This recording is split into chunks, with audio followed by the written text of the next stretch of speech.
بسم الله الحمد لله والصلاة والسلام على رسول الله. السلام عليكم ورحمة الله وبركاته. dhammaan dadka Soomaaliyeed meel kastoo ay joogaan waxaan leeyahay walaalayaal waa idin salaamay. maanta waxaan soo istaagay halkan hortiina ah inaan dalka iyo xaaladiisa aan idin la socodsiiyo. walaalayaal Soomaaliya qofna kuma seegana taariikhdeedii dhaweyd iyo wadadii aan soo marnay ee duruufaha kala duwan marba heer leh ahaa.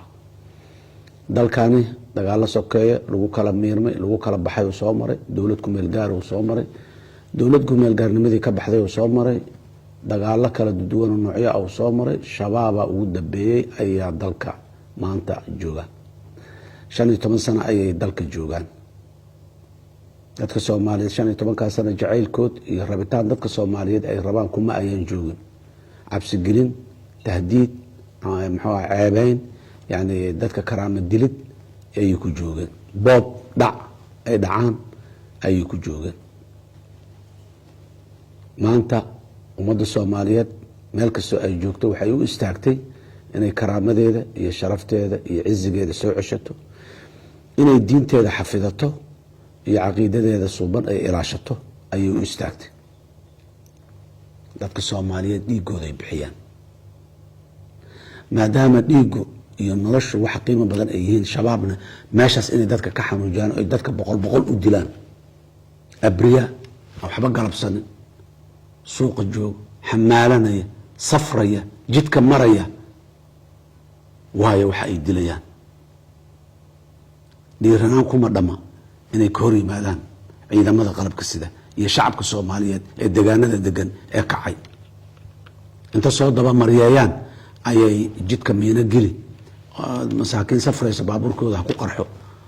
raashinka dadka loo wada xagga ku gub maxaan ku raacay ceelasha maxaan ku raacay dumi oo siib meel kasta oo laga eriyay ceelka biyaha ku yeelay ayay mabada ka sii sibteen. saakay ciidamada qalabka sida waxay joogaan magaalada Aadan Yabaal oo la og yahay taariikhdeeda iyo waxay ahayd iyo dadka Soomaaliyeed inta loogu yeero meeshaas lagu dulay jiray waa ka guureen waa ka huleelan kuma ayan dagaalamin حتى ceelashii biyaha ku yeelay ay mambadi ka siibteen. dadkiina inta afduubteen ay ka xayeenayeen awoodiya ayagoo gaashaan ka dhiganaya dadka oo leh dadka hadduu idinku dhex jiro lidama weerari karo lidama duqay karo lidama waxayn karo ayagoo leh. nimanku waa nimankaas awal waa ogeyn iyo Sooman teedaan dhulkii aan ogeyn ceelashii waxay ku sameeyeen waa ogeyn. baabuurta shacabka jidka marayso safarka oo adeeganayso tuulooyinka magaalooyinka oo adeeganayso raashinka sidiis u saaran inay gubeen waad ogeydeen. maantana Aadan Yabaal ayay ka siibteen labadii ceelo ku tiilay bambooyinkii biyaha shacabkiina inta afduubeen ay ka haysteen. maalin walbana sidaasay yeeli doonaan meelaha kale oo laga sii eriyay kuwii hore laga soo eriyayna sidaasay yeelaan oo aan misaal soo qaato gobolka Hiiraan kuwaanina siday yeeli doonaan meel kastoo ay ka cararaan sidaas ay yeelayaan. qiimaha aan bixinaynay kamid tahay nama niyad jibinayso nama cajis gelinayso. ciidanka xoogga dalka Soomaaliyeed tagay way arkeen ceelashii way u dalbeen bambooyinkii waa loo sii wadaa waa la gelinaya ceelasha dibaa loo kicinaya. qabaa'ilaa isdiriray ciidamada amniga waa kala celiyeen ceelalaha la gubay ceelashii dib u heshiisiin gobol waa waxeen waa hawsha dawladdu ay ku jirto. waxaan rabaa halkan inaan ka bogaadiyo uga mahad celiyo dawladda Hirshabeelle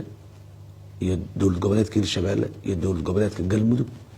oo madaxdooda iyo mas'uuliyintooda runtii u istaagay frontiga taagan oo ka soo laaban meena qarxaysa iyo xagga tagin aan hayna horay taagan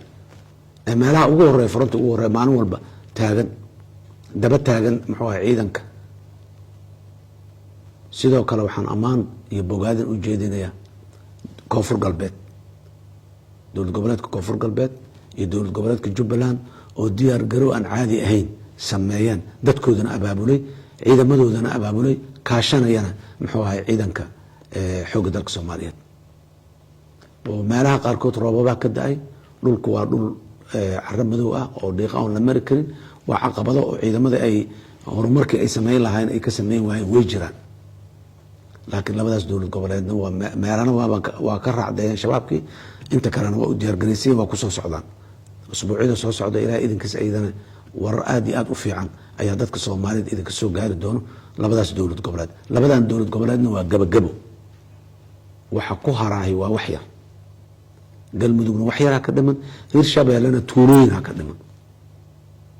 degmo hirshabeelle ka tirsan ee saakay ciidanka xoogga dalka soo aanu gaarin ruunurgooda ka jirto, ayadana waa saacado ilaahay idinkiis waa la gaaraya. dowlad goboleedka galmudug degmooyina weli maqan, waa lagu sii socdaa ayagana. waxaan rabaa marka dadka Soomaaliyeed inuu sheego nimankaasi waa naga gudbeen, waa tageen, inaan taxadar badan muujinaro. laba waxyaabood oo maanta dadka Soomaaliyeed ka codsanay waxay tahay, midna in ay adkaystaan muddada gaaban, xanuunka gaaban, qarxay xagga dhigaan, xaggay muxuu ahay jidkay miino u galaan, baabuur qarxay meel hebel joojiyeen. waxa waaye ruux baxoodii waaye inay dul qaataan u adkaystaan. nimankan waa dhammaadeen, waa magaciisi. midda labaad, dadka Soomaaliyeed waxaan rabaa taxadar inuu sheego. dadka Soomaaliyeed shabaabku waa Soomaali, shabaab kalkaalku waa Soomaali, waana dad la garanayo, sifooyin gaarana leh. laakiin waxaan dareemayaa ama suurtagal ah meel qaarkood ka jiri karo dadka qaarkii ogaan la-aan inay shabaab ugu shaqeeyaan. ogaan la-aan ayagoo shabaabka necab ama dadkooda uu dilay ama ayaga uu muxuu ah khatar ku yahay oo cararaya, haddana inay ogaan la-aan waxyaabo shabaabka taageeraya ay ugu shaqeeyaan.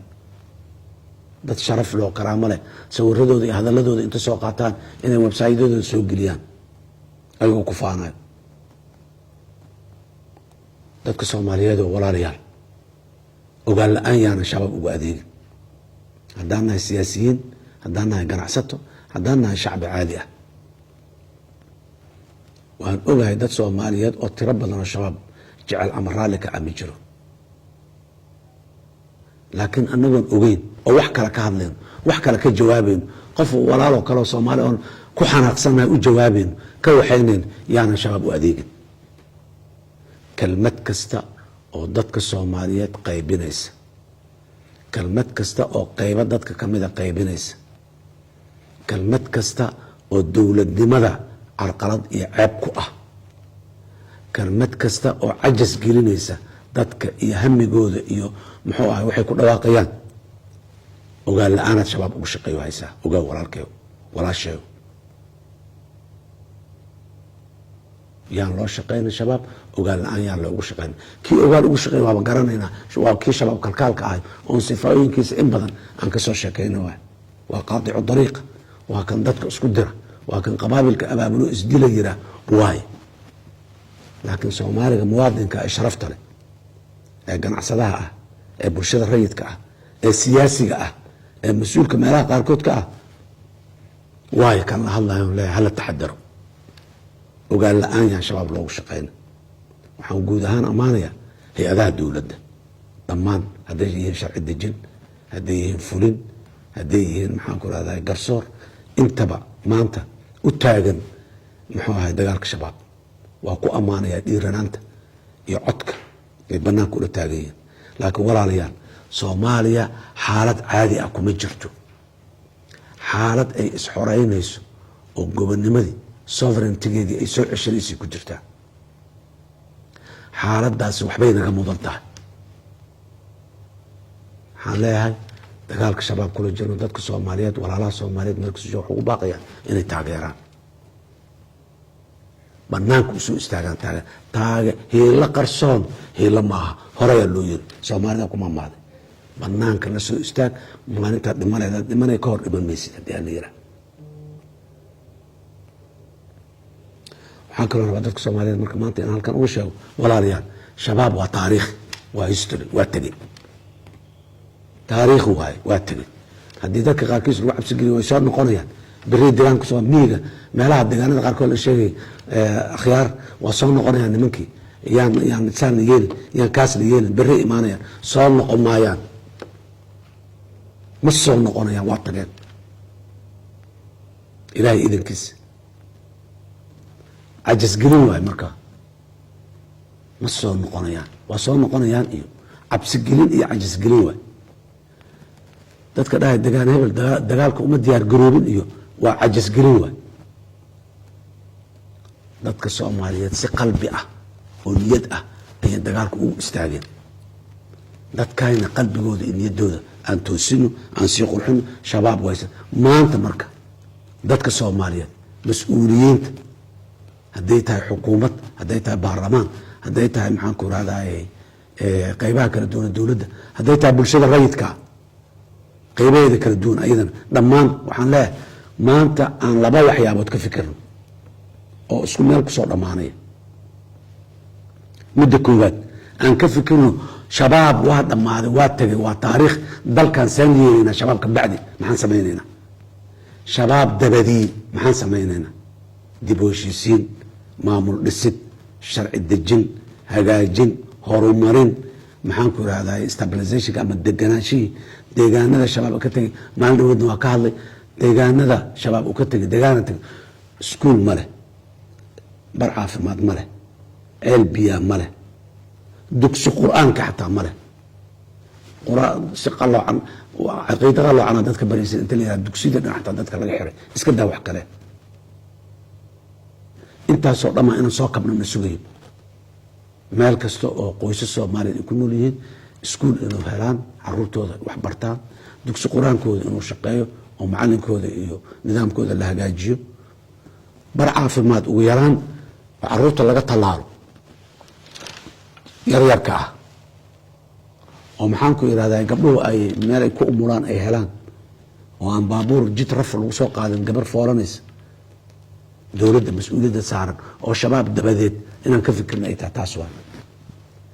dadka Soomaaliyeed waxaan ka codsanayaa had diyaar garoobaano sida shabaab ugu kacnay oo ugu diyaar garownay shabaab kadib sida u dhisanayn dalkan aan u diyaar garownay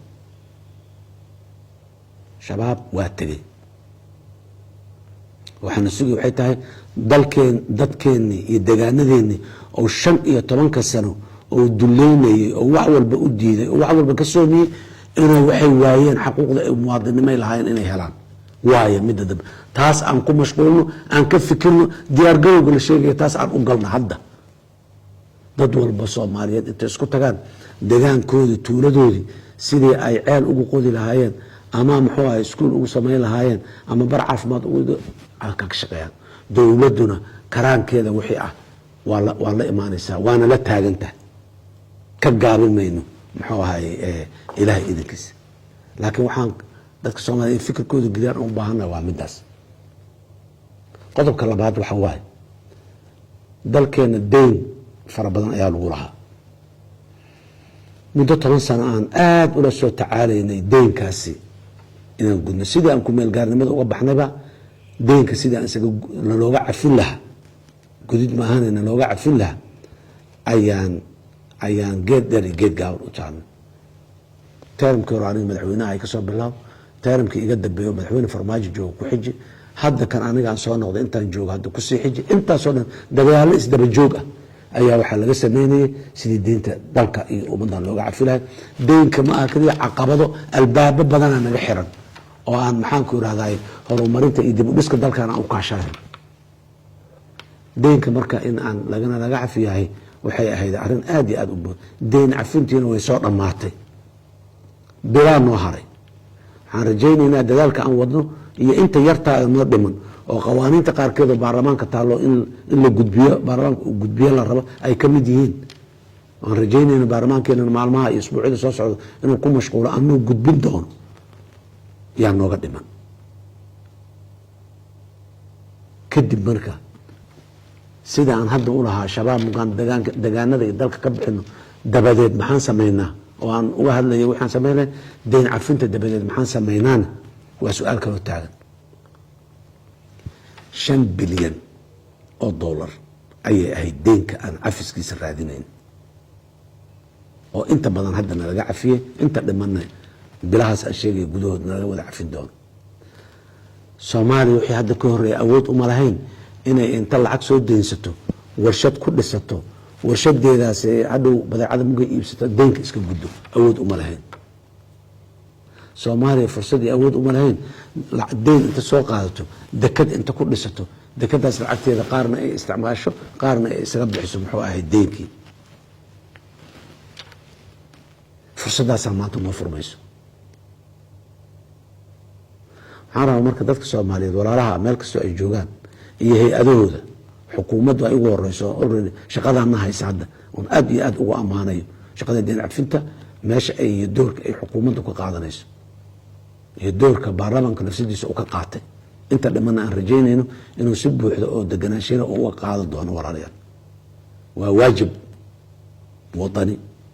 qof kastoo muwaadina mas-uuliyadda saaran tahay midka shaqadaasi iskalena si gaaray u saaran tahay waxaan rajaynayaa baarlamaanka federaalka soomaaliya shuruucdaasi inay dhaqsi ka soo dhammaadaan si waqtigu noogu soo degdego waqti badan ma haysano marka waxa aan laga fikri aan u lehay maxay tahay 5 bilyan aan la tacaalayna 10 sano ka badan in laga cafiyo deynaan qaadan doonaa ilaa dalka inaan dhisnaan u baahana awooddeena dhaqaale degdeg uguma dhisan karno adduunyada dhammaan ku macaamisha deynta hay-adaha laga kala qaato oo muxuu ah waxaan lagu qabsada la iska gudo 5 bilyan aan ka qeynay 100 bilyan oo dollar aan helaynaa oo deyn ah intaan soo qaadana maan iska cunaynaa mishaaraad maan u kala qaadanaynaa daara dhaadheer maan ku dhisanaynaa maxaan ku samaynaynaa waxaan ku samaynaynaa dalkaan ku dhisaynaa waxaan gelinaynaa meel dakhli ka imaanayo oo aan deynka iska gudi karno waxaan gelinaynaa meel dadkeena adeegyo ay u baahnaayeen oo ka maqan ay ka helayaan